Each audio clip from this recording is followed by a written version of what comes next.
Alright, people, it's time to make the magic happen. Let's do this. Give me a go, no go for show. Topics, we're a go. Signal, we are good to go. Computer, powered up and ready to roll. Professor, how's the power output going? Yeah, we're pretty good. I should be able to hold it steady for at least an hour or so. Alright then. It's time to make the magic happen. I love this part. Hello everybody and welcome to the absolutely, completely random podcast for Saturday, August 11th, 2018. I'm your host sitting here in my captain's chair, Andrew Rhodes, once again at the helm, ready to drive you into the topics of space and beyond. Okay, I've been watching way too many clips of Toonami, so yeah. But hey, I need to do something to keep myself entertained. But what do I have to talk about this week? Well, unfortunately, there's some sad news coming from CaseLabs. They're going to be closing up permanently. Them and its parent company. I'm going to be talking about that a little bit. I'm also going to be discussing a wonderful topic with the Dragon Ball Super movie. Yay!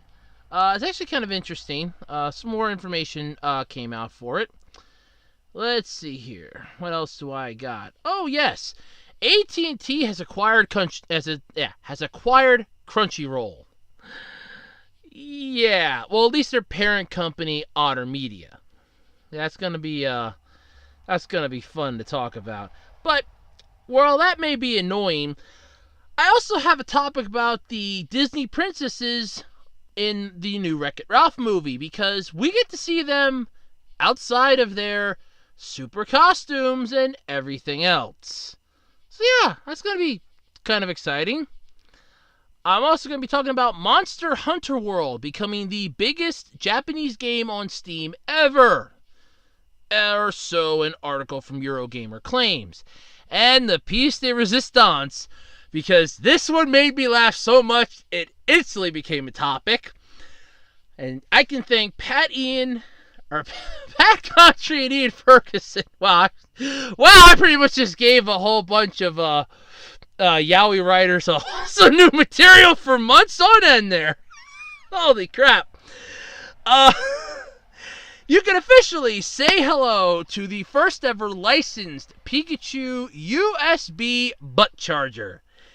That's right, I can't wait to talk about this. Oh man. Woo! That's going to be fun to talk about. But, as always, because you know how this song and dance works by now, if you're interested in anything odd, strange, weird, what have you, check out my eBay page, ARHOADS-2012 on eBay. I have a wide variety of strange things, all weird, some unusual, trading cards, collectibles, action figures every now and then, what have you, some DVDs, Blu-rays. I have a wide variety of anything. I'm your one-stop, gotta-shop place for crap. Well, technically, if you think about it. But anyway, check out my eBay page. There might be something there that might catch your eye.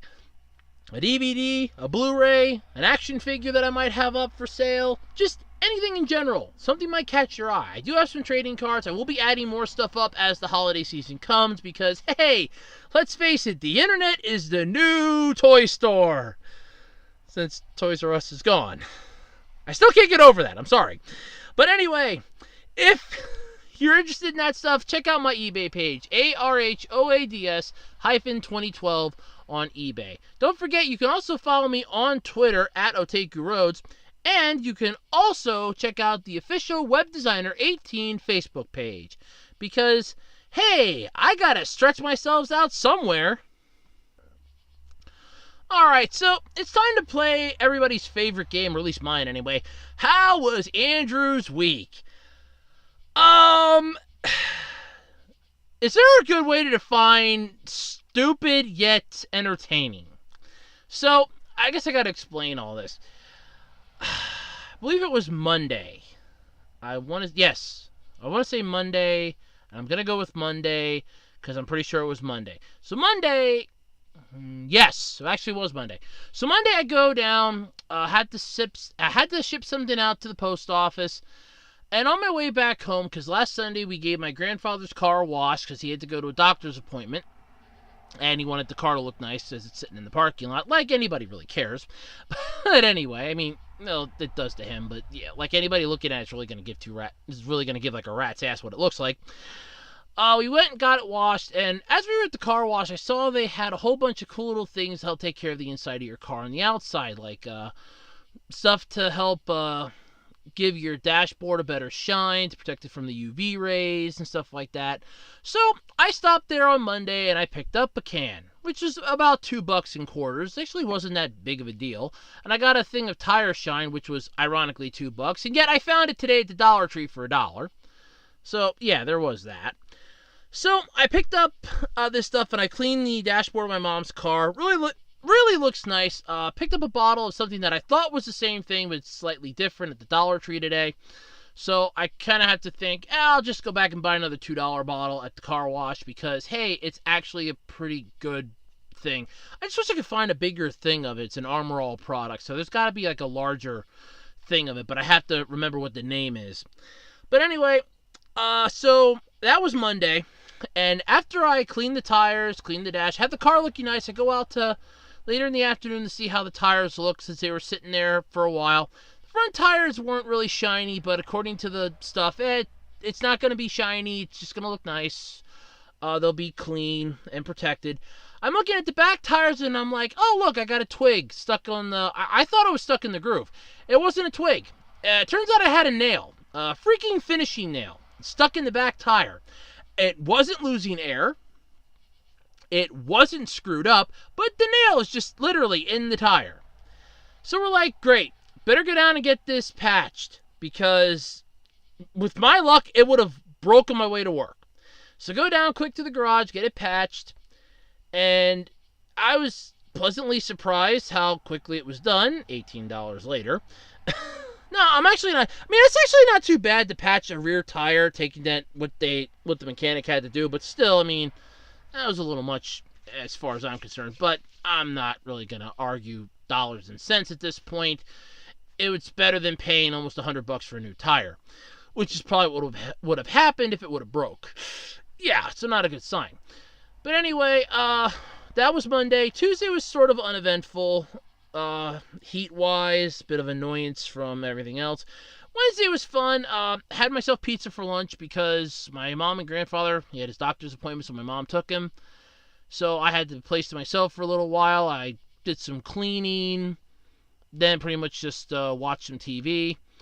I started getting into Go-Go 5 that's on Shout Factory. It's the Japanese Super Sentai version of Lightspeed Rescue, which was from Power Rangers. So it's actually pretty cool, although Go-Go 5 came out first. Let's see, that was Wednesday. Thursday, sort of uneventful.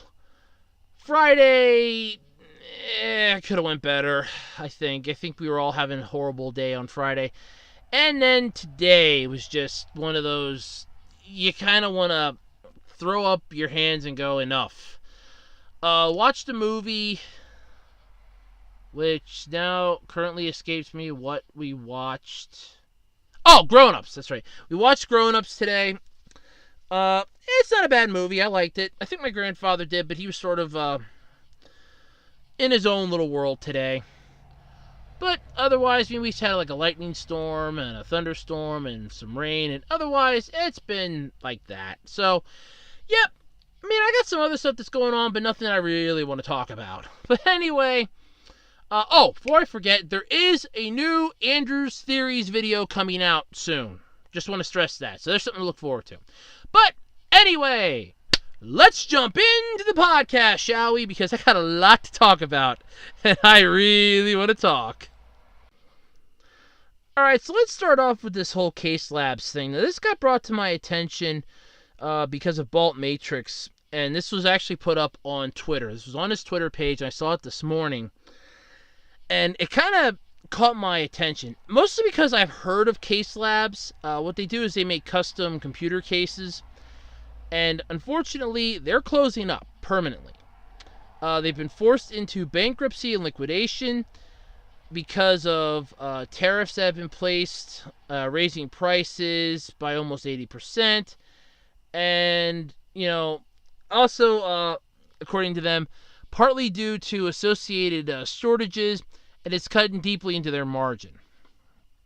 But there is some really bad news that's coming out of this. Besides the fact that they're closing up, they're no longer taking any orders, and they don't believe they're going to be able to fulfill every single order that they already have. They understand there's going to be a tremendous amount of anger. It's understandable because you just paid money for something that you're probably A, not going to be able to get your money back for because they're going bankrupt. B, you're not going to get it. And C, you're boned. I can understand unbridled rage for this. I really could. But, I mean, if they're coming right out and saying, yeah, there's going to be some anger with this, and yeah, we understand there's going to be some massive pissed off people, that's an understatement, probably. They're doing their best to ship out as many of the orders as they can, but they don't think, but we won't be able to ship them all. Parts orders should all ship, but we won't be able to fulfill the full backlog of case orders. So they're incredibly sorry that this is happening. Their user community has been very devoted to them, and it's awful to think that they have basically let any of them down. There are over 20,000 of them out there, and they are very grateful for all the support that they've received over the years. As they said, it's a great journey that they took together, and they're thankful that they got the chance to do it. It's really sad that this happens. And while I don't want to delve too deeply into this because it starts going into the whole political thing as to, the tariffs and all that crap, I want to stay away from that because it's one of the two things I will never talk about in any of my shows. It's just kind of sad that knowing that something like this could easily go and close up just like that. But then again, stuff like this can happen. I mean, in all honesty, the places that they got the parts from and the places that helped them make the cases and the equipment that they can get could have easily just said, hey, we're closing up, we're done, we're going bankrupt, or hey, so-and-so, like the owner may have passed away and they may not be able to have the next heir may not want the business anymore, and it's gone. So all that is a possibility. As I said, they understand there's going to be a great deal of understandable anger over this, and they sincerely apologize. They looked at every single option that they had, though, to keep this thing afloat. They even thought of a way to move forward, but unfortunately, it basically just collapsed right in front of them. They've disabled the website from taking any more orders, which kind of sucks, because this is where like a lot of DIY computer builders, retro enthusiasts were going to get parts to restore like their older computers, or like get newer parts for their older computers that would still work with those, to get like custom built cases and things like that. Because I remember a retro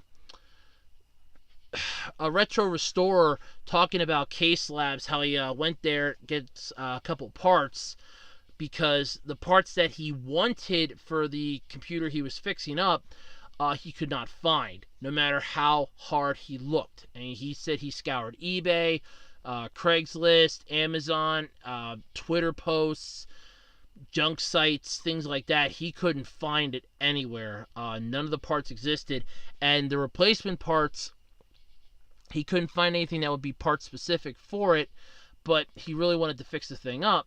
So he went to, if you remember him saying, he went to CaseLabs because they had the part that he needed. So it's kind of sad, honestly, that this is done and that they're basically gone at this point. So it's sad.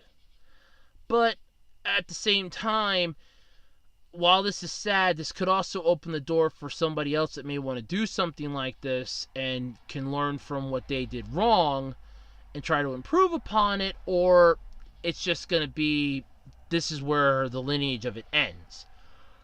So either way, it's still sad that it has to close up and it's basically closing down permanently. It still sucks. But, yeah, it goes for a reason. I mean, nothing can last forever. You look at Toys R Us. There's a perfect example of nothing can last forever. I'm still reeling over the fact that it's gone because I keep thinking the holidays are coming and I can check out and see what Toys R Us has on clearance for like holiday crap, and then I keep slapping myself in the back of the head going, there is no more Toys R Us, you idiot. And I just keep forgetting that. So it's really sad and it bums me out a bit. But yeah, so if you have an order through CaseLabs, chances are you're not getting it.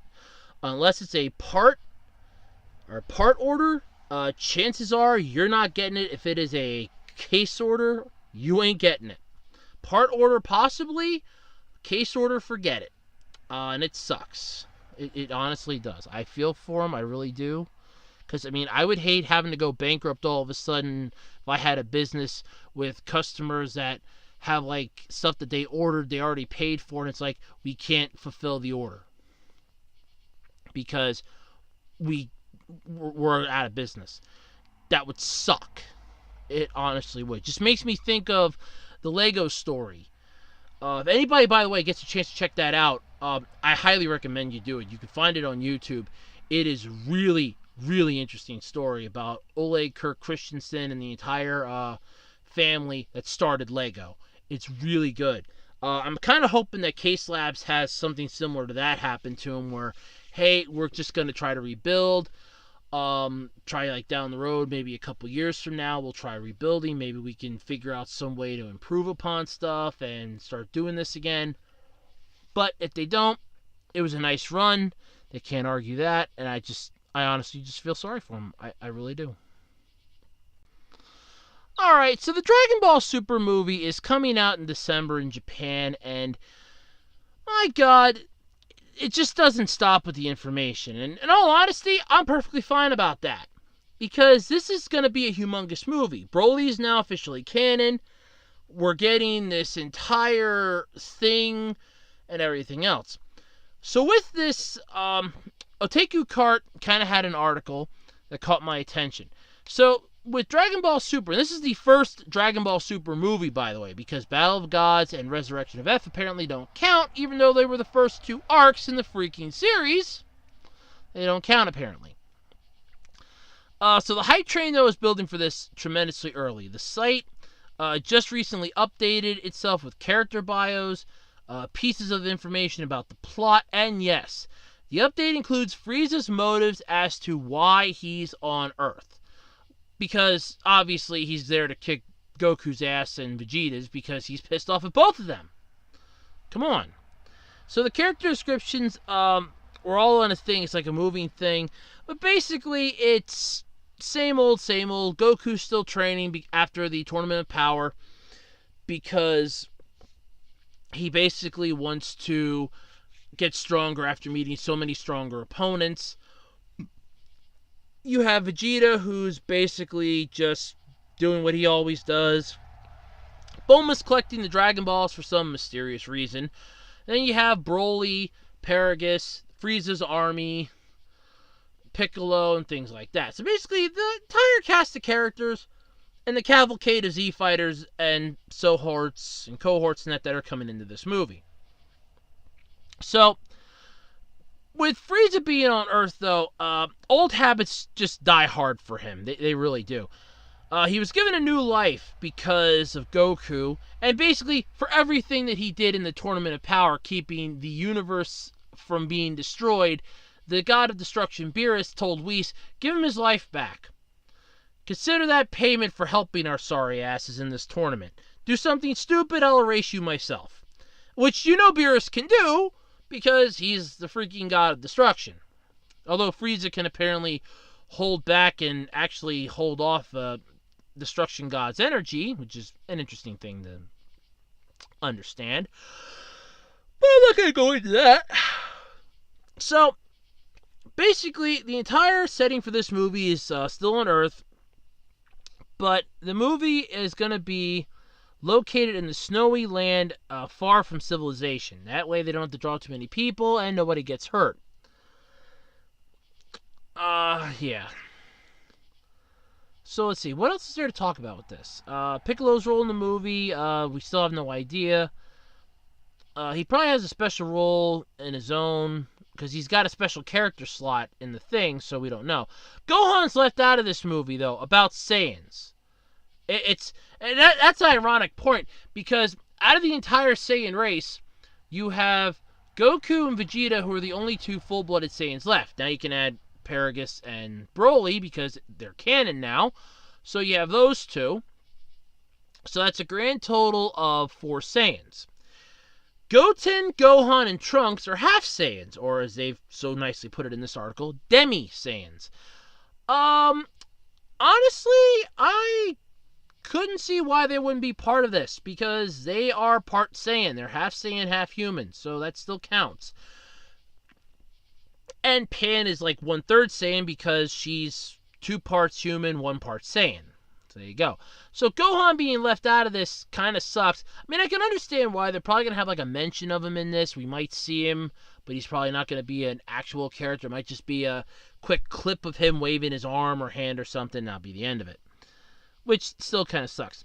But anyway, the characters in this one, it seems like that the movie is going to be focused on new and reintroduced characters, such as Broly and Paragus, Krillin, Yamcha, Tien, and other Z Warriors might only have a few moments of screen time. Which, I understand. The entire movie is about Broly. It's named Dragon Ball Super Broly, for God's sake. It's not named Dragon Ball Super and the Z Fighters. The Z Fighters haven't been a thing since Goku unlocked Super Saiyan. And I've said this once before, back with Dragon Ball Z, it turned from the Z Fighters helped save the world to the Z Fighters are gone and we're trying to resurrect them to the Saiyan show. Because even Piccolo was no match against Boo. The Boo arc's my favorite, by the way. That whole last section is my entire favorite one of it. Piccolo was no match against Boo. It was basically the Saiyans and nothing else. If you didn't have Saiyan blood in you, you might as well forget it. And I'm a huge fan of the Saiyans, and that's why I like that so much. This is hitting theaters in Japan on December 14th of this year. And here's the plot. So just like in the old movie, Broly and his father came to Earth in what seems like a revenge episode against Vegeta. Yeah. In all honesty, Broly never actually came to Earth. His father did, to get Vegeta to go to another planet that he was going to have wipe out because a star was coming to wipe its sorry ass out of existence. And he figured, I'll kill 2 birds with 1 stone, only it didn't pan out that way. So they never actually came to Earth. Broly did. I'm so confused as to how, but he came to Earth. But yeah, Frieza's going to come to hunt Goku. Yeah, big freaking surprise there. But in a very bad timing, because he will also be hunted by Broly. Because, hey, remember who destroyed the Saiyan race? Apparently upon Beerus's orders, but Vegeta doesn't know about that yet. Was Frieza. He destroyed the entire human race. Bulma's collecting the Dragon Balls for an unknown reason, and more information about the Saiyan history is going to be revealed in this movie. As if we didn't know enough. I mean, we know so much about the Saiyan lineage as it is. You had the Saiyans were originally brutes. There was 2 different types of Saiyans, and they basically overcame the other ones and basically stole their stuff or met up with these other aliens and took their stuff, depending on which version you want to listen to or whatever is coming out of Toriyama's mind.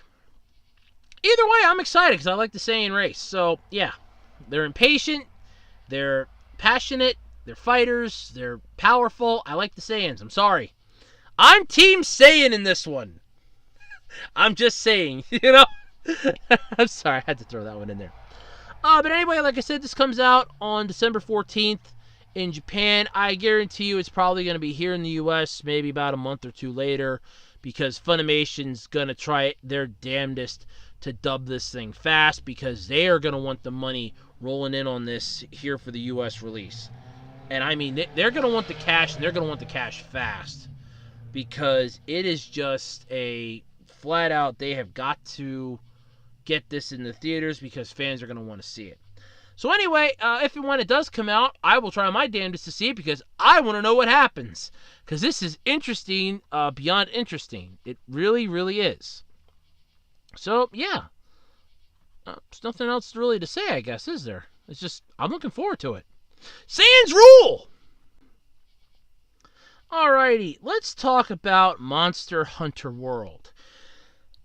For those of you that are wondering what this is, it's a Capcom game. Fact to be, I kind of remember seeing part of it in an episode of Umaru-chan, because I think she was playing it, or at least a rendition of it, because let's remember how Japanese anime works. You can't have actual licensed stuff in it for fear of copyright infringement. Hence why in The Devil is a Part-Timer, it's called McRonald's instead of McDonald's. Although, I kind of like both of them, actually. They both seem kind of strange and funny. But Capcom's brilliant co-op adventure game, yeah, right, launched on Steam and hit a peak of 240,901 players. Let me say that number again. 240,901 players. That's a hell of a lot of people playing the game. That put it at number 4 on the most popular Steam games, behind PUBG, which I still don't know what that is, Dota 2, and Counter-Strike Global Offensive, and ahead of Behemoth, Grand Theft Auto 5, Warframe, and Rainbow Six Siege. According to Steam charts, Monster Hunter World is the 7th biggest launch on Steam ever by concurrent players, and the biggest launch on Steam of 2018. Damn. That's something to be proud of. I can honestly say that. With Steam becoming the new GameStop in the way of digital games, that's something to be proud of. You basically scored number 4. Yeah, that's something to be proud of. It's like only about a day. That's not bad. The previous Steam concurrent record holder for a Japanese game was Dark Souls 3, which hit 129,831 players back in April of 2016. And remember when Japanese game companies refused to make PC versions of their games? Apparently they must have, because I don't remember that. Still, that's kind of interesting. So this game is, according to the thing, it came out on, I want to say, the 9th, because the article is set for the 10th. If it's dealing with Japanese stuff and stuff across the pond, or across the Atlantic Ocean, or Pacific Ocean, they're talking about at least a day ahead of us. Its date that came out was the 10th, so this thing had to have come out on the 9th, because they're saying yesterday, which would have been the 9th, at least when the article was written. So that's actually a very tremendous thing. 240,901 players in a 24-hour span. That's huge. That's huge. This is the stuff that makes me wonder how I didn't know that WoW was still a thing. For those of you that don't remember last week, that's a callback, and I want to know who's now texting me and disturbing my show. Interesting. Okay. Well, somebody that's got a wrong number. That's for sure. Okay. So, yeah, wrong number. This is great. So, let me turn the volume down. I'll let the person know they got the wrong number. Sorry about that, by the way. Weird things happen on my show. It's an interesting thing here. Definitely. But anyway, okay. It was a callback to last week. I almost forgot where I was. It was a callback to last week where I made the comment that I did not even know that WoW was still a thing. And honestly, I didn't. Because I thought, hey, WoW is a completely interesting thing. Back when it came out, I didn't know it was still a thing. I'm like, oh, it's still a thing. Apparently it is. But this is impressive, though. 240,901 players. That is amazing, to say the least. That is just, that's flat out amazing. But yeah, I mean, seriously, that is just That's flat out amazing and cool. So yeah, so if you're playing Monster Hunter World, consider yourself one of the 240,901 players, because that is just an impressive thing to, seriously, it's impressive. Really, really is. Okay, so that's taken care of. Sorry about the thing with my phone going off. I forgot I had it turned up. Yeah, I usually put it on silent or vibrate, and I completely spaced on the fact that I forgot I had it up, but told the person they had the wrong number. They kind of didn't believe me at first, but, well, they have the wrong number. Now they finally believe me now, so there we go. Anyway, let's move on with the podcast. So, for those of you out there that aren't aware, AT&T is a massive phone conglomerate. And they've just acquired Crunchyroll's parent company, Otter Media. That's Otter, O-T-T-E-R, like the thing that swims in the ocean and lakes and other things. The folks that do the whole Crunchyroll thing, yeah. And for those of you that don't know what Crunchyroll is, anime. They stream anime. Yeah. They've been acquired by telecommunication giant AT&T because, hey, AT&T isn't making enough money off of everything else they own. Otter Media was the creation of the Charon Group, who brought up Crunchyroll back in, bought up Crunchyroll back in 2014 for $75 million. That's pretty cool. The AT&T deal announced Tuesday is said to be worth $1 billion. Holy hell. That's a massive jump up right there. Damn. AT&T is on a buying spree, though. Back in June, it acquired Time Warner for $85.4 billion. Otter Media, i.e. Crunchyroll, VRV, etc., will be rolled into Warner Media under Chief Executive John Stankey. Stankey. Wow, that's an interesting last name. According to the New York Times, Otter's services including Crunchyroll, have 2 million paying subscribers in total. Seriously? It's 2 million?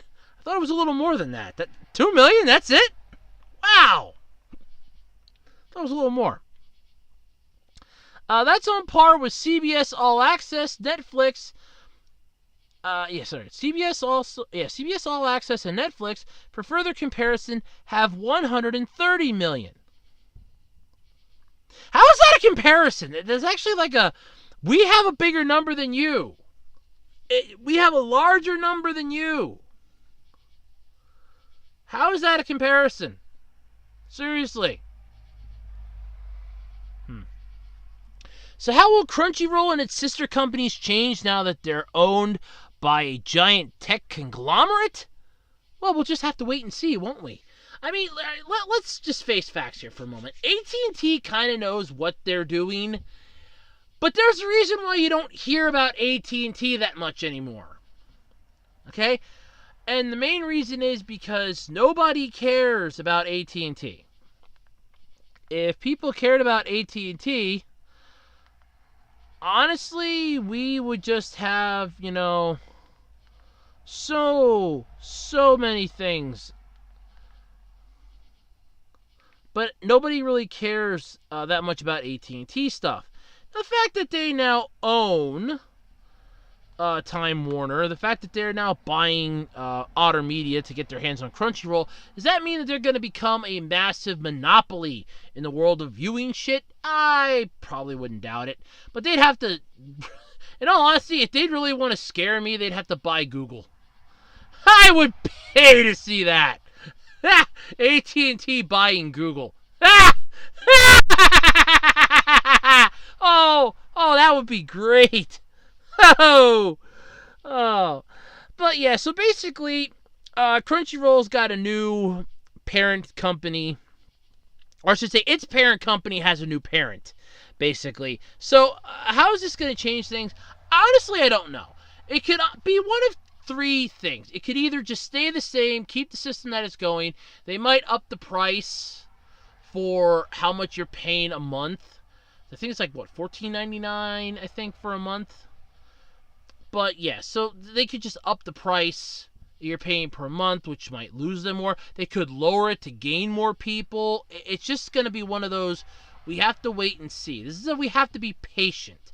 As of right now, it's just, hey, we have a new person in charge, but that doesn't mean that we're anywhere near ready to call it quits yet. And it doesn't mean we're changing everything right off the bat. And it'll be slow and gradual, too. This isn't going to be a boom. One morning you're going to wake up and you're getting billed $50 just to watch an anime episode on Crunchyroll. In which case, I would probably just say go to Hulu or something, which somebody might actually do. But yet, and also the other thing is that this could actually drive, because you figure the people that would watch Crunchyroll for free, that you just have to wait a week after everything airs, are liable to go to a different site to view this stuff because they're liable to get rid of that. Hey, this is going to be a paid service only, or you can only watch like one show a day for, this fee, or for this on this site if you're free. So I don't know how this is going to affect it. I don't really think anybody does, except for the people in charge. I don't even think they know how it's going to work out. But it's something to keep our eyes peeled on. I know, it's a weak topic, but honestly, it was interesting. It really was. I mean, come on. How often do I get to talk about AT&T? I mean, seriously. How often? Okay. Wreck-It Ralph is coming back for its inevitable sequel because the first one just kicked so much ass and left so many people just gasping in their seats for more. I was one of them. Although this has also taught me a very valuable lesson when you're leaving the damn movie theater. Never, ever, ever come up with an idea for a possible sequel for a movie because I still want to know where Disney hid that secret microphone. I honestly want to know. And I'm not joking on this. Was it in the bathroom? Was it in the hallway? Or did you have some Disney Mickey Mouse clone that can freeze time, drop it in my soda cup without me realizing it? Because, honestly, I want to know where that mic was hidden. Because the new Wreck-It Ralph sequel is Ralph Breaks the Internet, and I've already talked about this multiple times, but we've gotten a fresh scoop on the Disney princesses because there's a scene now where they're all pretty much just chilling in the back room. They're not wearing their gowns or the costumes the outfits that they're most known for, but they're just chilling with Vanellope in the back room. You have Elsa just kind of lying there holding, I'm looking at the picture right now, by the way. Kind of looks like she's holding, I want to say like some type of a drink. I can't tell which one. You have Cinderella sitting on a beanbag chair. Name escapes me for the one. I'm gonna go with the girl from The Princess and the Frog over drinking what looks like a latte. Which, yeah, okay. Moana just kind of laying on a table, or having her arms on a table, leaning against it. Rapunzel kind of chilling out in the back. Snow White wearing a t-shirt with a poison apple. Irony aside, and Pocahontas, who I still want to know how she got elevated to princess status, because I don't remember her ever being in a Kingdom Hearts game down as a princess, but then again, I don't follow Disney princesses like their tabloid news. That's just me. But she's off to the one side just like snuggling a pillow. So, yeah, and there's a couple others that aren't seen in the picture. I'm assuming, I know Anna's one of them, and there's another one whose name does escape me. I can't think of. Probably, Ariel, of course. Who else? The Little Mermaid. So they're just all chilling.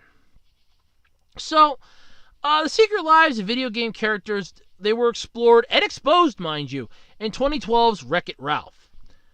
November's animated sequel, Ralph Breaks the Internet, which hotwires arcade heroes Ralph and Vanellope into the web in search of a replacement game part. Oh, we have a plot now! We have a plot! When the hell did that happen? They're going into the internet for a replacement game part? That doesn't build up to what the trailers were saying. Okay. Reveals a surprising furtive life of another group, Disney's iconic princesses. Yes, because we don't have enough of them in Disney movies. 14 of Disney's most famous regal women who are ubiquitous on our real internet, but worshipped even more on the internet imagined by Ralph's filmmakers, meet Vanellope when the little racer encounters the ladies on a fan site. Oh, God, that's just wrong. There's about 1,000 things I could say right there, all of which would be creepy, and I'm going to steer clear from that one, because they're just opening the door for that. I want to put that out there. This was from the EW, by the way, Entertainment Weekly. You've opened the door for that, by the way. I would not have worded that way. After discovering that she too is technically royalty, you were Princess Vanellope at the end of the first movie.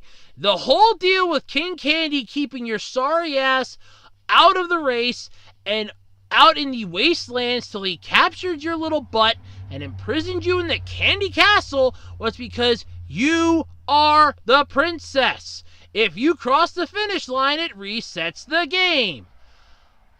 You are a princess.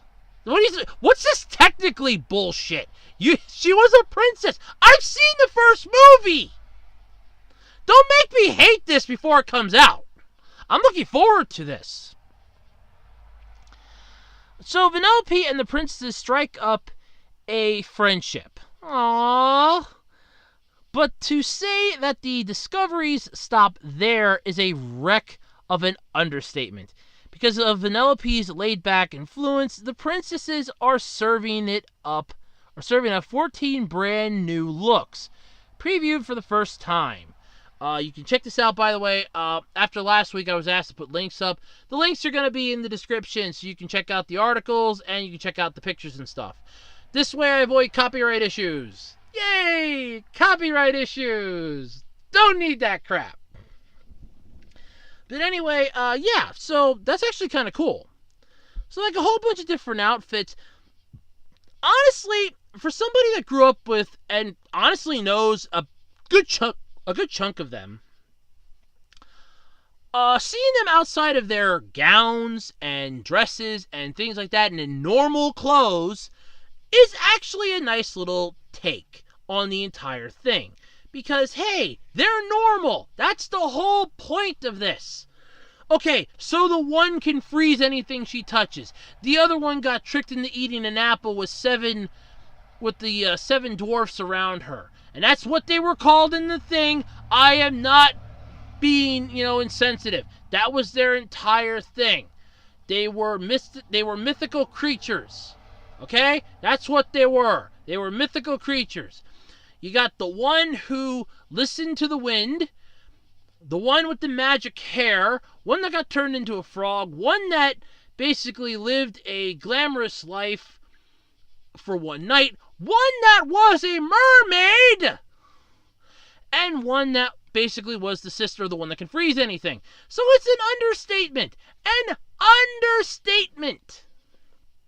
That I would not know half of these. So seeing them outside of their, what you would call traditional outfits, is actually a nice little touch. This is like a nod to the fans that have been with this for a while that may think, hey, it's nice to see them outside of their normal attire, where they're not constantly dressed to the gills as princesses, where they're not on duty 24/7. They have a personality. They can be laid back. Although in this picture, I think Cinderella's a little too laid back. If you want my opinion, she seems a little too relaxed. But that's just me.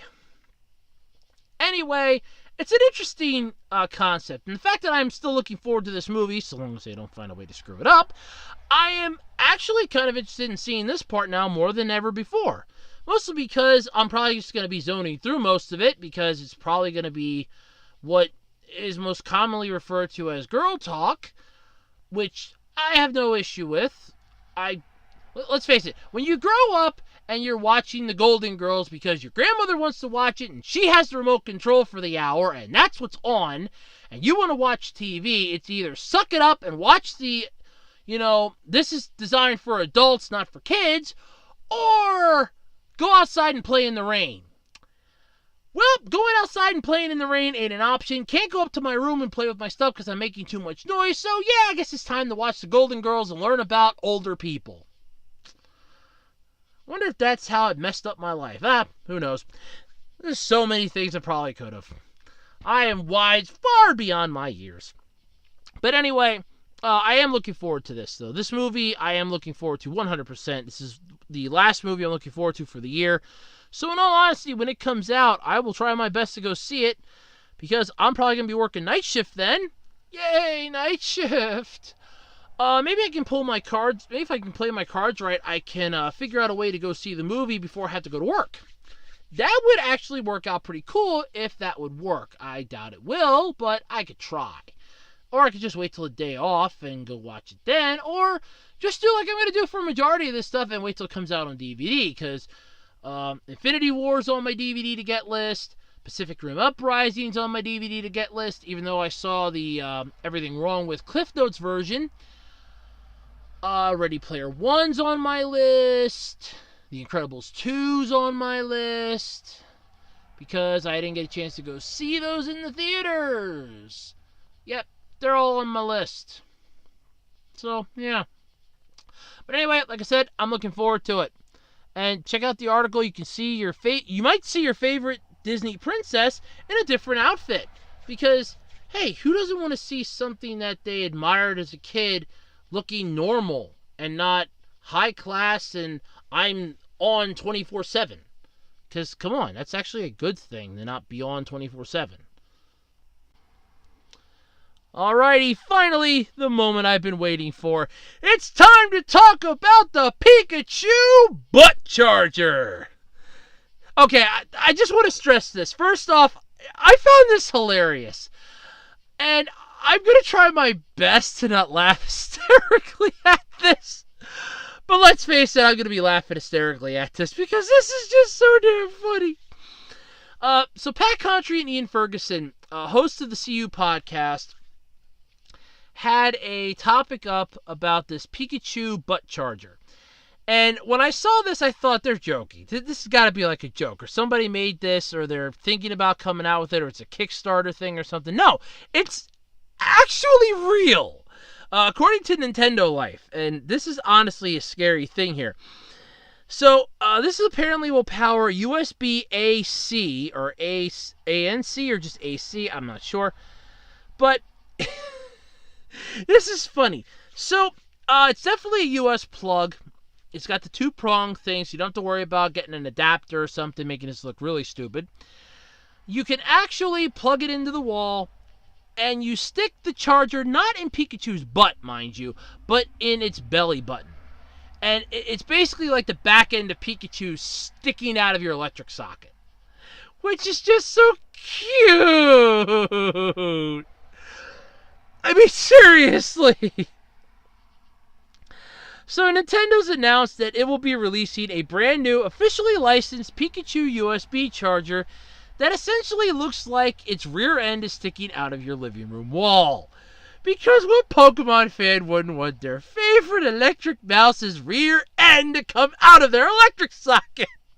With only Pikachu's torso and below visible, the look is designed around the idea of Pikachu jumping into the plug socket ears first, generating electricity throughout its body to be passed onto a USB device of your choice. I'm sorry. I'm sorry. I'm sorry. It's just so funny. The designs for this actually look kind of cute and adorable. And apparently this was made... this product is actually the response to the popularity of the unofficial Pikachu butt chargers. They appeared on the market last year. seemingly originating from China, from a China-based company, and I really gotta lean in for this one here. Octin.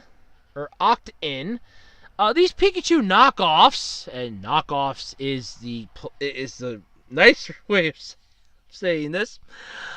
It has an even less favorable design. It's a rather unfortunate USB port location of it being square up Pikachu's Pika hole. I'm sorry. That's honestly what it is. You can see the picture in the article. Pikachu's ears are literally in the socket, and the USB cord is coming literally out of its rear end. Right between its legs and coming out of its rear end. So that's exactly where Pikachu's electricity is coming from. It's right below the tail, right between the legs, right around the crotch. That's where it's coming out of with that one. And Pikachu just looks like it's in freaking agony. I mean, it just looks like it is in total pain, and it is like in a never-ending hell, and I feel so sorry for it. I really do. But this is definitely a knockoff because this requires a certain type of outlet, or at least it's what's being assumed is a certain type of outlet in order to work. So, first off, yay, we don't have to worry about that. The official product is only available, though, to those in Japan as of right now. The design is said to be part of an upcoming series of possible chargers, with Nintendo reportedly planning to release more chargers in the future. Perhaps, if successful enough, we might end up seeing chargers make it over to the West. Or just wait till somebody puts one of them up on eBay, on Amazon, and just buy the crap out of it. So, this is going to be like a series. So, I assume we're going to have like a Charizard, or a Charmander, a Bulbasaur, a Squirtle. Yeah, a little Squirtle tush coming right out of the socket. That's just perfect! A little Bulbasaur butt. A Charmander ass. Let's throw a Pidgey and a Rattata in there while we're at it. I would say Diglett, but that would definitely wouldn't work, because then all you just have is a clump of dirt. I can't. This is funny. But honestly, I mean, it's just sad that Nintendo's coming out with this literally just because one socket outlet became extremely popular that they have to put this thing to bed. Just to either kill it or make money off of it, because, hey, they're making this without our approval. No. We can't have this. We're Nintendo. We need to have the money. We need to have this. Pokemon is our baby, damn it. We gotta make ourselves a Pokemon adapter. Let's go for it. What should we call it? It should be a Pikachu one. All right. But instead of having it come out of its ass, because that's just not right. Little kids are gonna want this thing. We'll have it come out of its belly button. Perfect. Just perfect. I mean, I gotta give it to Nintendo. Oh my god. They at least know what their market is and who their audience is, because they're not making this thing stupid looking. I mean, the last thing I would want is a Pikachu rear end or a Pikachu ass literally coming out of my wall. But I definitely don't want to have to plug in my tablet or plug in like the USB charger for my flip phone up poor Pikachu's poop chute. I'm sorry. I wouldn't want that to happen to the poor little guy. He's been through enough. This picture looks so horrible. And it's like the little cartoon design they have for this. It's like his ears are stuck in the outlet. He's trying to pull them out, looking to you for help. And it's like you're just picking him up, sticking your USB cord right there, and he's just in agony till you yank it out, and he's trying to get himself out of the socket. It's when you see there's nothing wrong about the pictures. It's just funny how it looks. But seriously though, this is hilarious. I would buy one of these in a heartbeat, just to say that I have a Pikachu ass charger. Just to say that I have this, I would buy one in a heartbeat. Because it looks like it's USB compatible. Because you can just stick any type of USB cord in there. with the adapter. So I'm saying it seems pretty interesting, but in all honesty, it's Pikachu's rear end coming out of your electric outlet. Could you imagine this being a gift for a holiday or a birthday? You give this to your favorite little Pokemon trainer and, oh look, honey, he got a Pikachu. Look, our kid got a Pikachu outlet. Where's the rest of it? Oh, it just sticks into the outlet. Oh, the humanity, that poor Pokemon. Oh God, it's funny. It's funny in a cosmic sort of way, but I just I mean, come on, this is hilarious. I'm sorry. It's a Pikachu outlet. And I just want to say this though. At least Nintendo, and I do mean this to Nintendo, they at least had the right sense of mind to not have the USB port square on Pikachu's ass. That's the last thing I would be plugging my tablet into. Its belly button, fine. Its ass is another story. I would not feel comfortable at that point sticking a USB cord up Pikachu's rear end. And that's where I'm going to end this. That's where I'm going to end this. I swear. That's it. I'm done. I'm done with this one. We're done with this topic. Alrighty, everybody, that's going to do it this week for the Absolutely Completely Random podcast. But before I go, because I have a lot of laughing to do yet, this is just a reminder. Don't forget, next week is the final week to submit your questions for the special Q&A episode or Q&A video, whichever I decide to do, for the Absolutely Completely Random podcast's 2-year anniversary. That's right. So long as it is not political or religious, I will answer any question that you possibly have for me. If you want to get to know me a little more, you want to know how my mind works, you want to have me answer a question that you've had burning in your skull, now's the time to ask away. You can submit the questions to my YouTube channel via the discussion page. You can email them to acrpodcast@gmail.com. You can also submit them via Twitter at Otaku Roads. That's the @ OTAKURHOADS. By the way, you can also find links to both my Twitter and Facebook page on my About Me page here on my YouTube channel. Or you can put the questions, you can also submit them via the Facebook page as well. So don't forget though, August 18th is the official cutoff date. After that date, I cannot accept any more questions. So any questions that are submitted after that date, I'm ignoring them because that's the cutoff date. The 18th is the cutoff date. In fact, I'm going to be generous here. The 18th, I'm going like 12 midnight on the 18th. That's at 11:59 p.m. August 18th. 12 a.m. That's it. I can't take any more, because I have to make sure that I can filter out any duplicate questions, double check anything, and be ready to answer them for the video. So, yeah, you have until August 18th. Also, don't forget, next Saturday is a very special day here with the podcast people, because next Saturday is my birthday! Yay!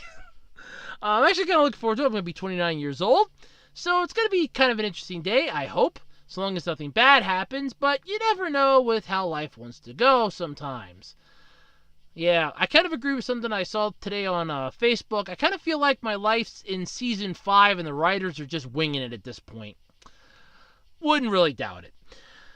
But anyway, as I do every week, if you have a topic or something you would like me to talk about here on the podcast, feel free to drop me a line via Twitter at Otaku Roads on Twitter. You can submit them via the discussion page of my YouTube channel or to the Absolutely Completely Random podcast email, which is acrpodcast@gmail.com. All lowercase, by the way. Or you can also submit your questions, or topics, I should say, via the Facebook page. So let me know if you have a topic that you'd like me to talk about, because I'm open to anything, so long as it is not political or religious. I refuse to talk about those two topics. Don't even ask. So, Until next week, my name is Andrew Rhodes. This has been the Absolutely Completely Random Podcast, and I thank you so much for listening, because without you, I would be bored on a Saturday night. Thanks, everybody, and I will see you all next week.